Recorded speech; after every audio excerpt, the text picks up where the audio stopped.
I was woken up the next day by the loud warning call of an air raid. I rolled off of the cot and crouched below it, lying with my knees scrunched up to my arms. The air raids used to be something I looked forward to, but now after so many years of nothing coming from them, I'd given up hope. They were just another nuisance. After the alarm signaled their leaving, I got up and looked out the barred window. It was still quite dark outside, most likely early morning. I sighed, lay back down on my cot, and waited for the men to come to send me to breakfast. Surprisingly, they came quickly.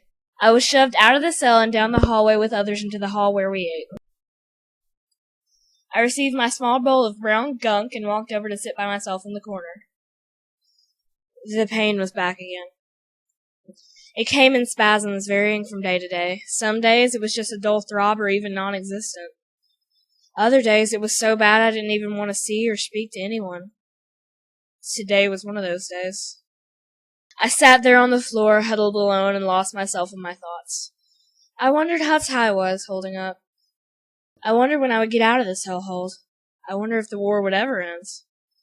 But most of all, I wondered if Alex was alive. He had lived in the biggest city there was in Canada. It was no wonder we had bombed it first, and yet we'd still lost anyways.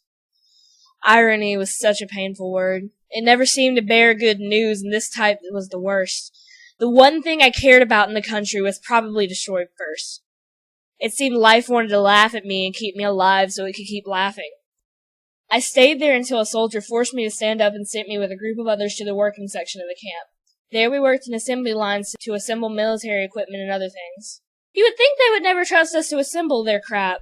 Problem is, if the weapon didn't work when they tested it, they killed the last 3 people who were in the assembly line. It was crude, but it did work well.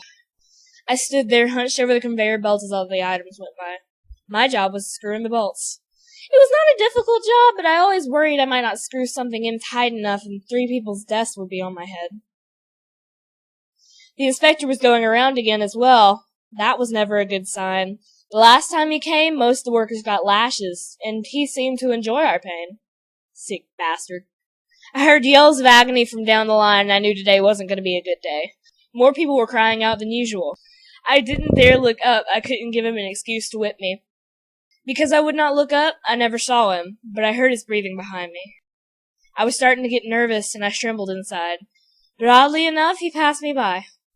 I truly wonder why he chose not to whip me.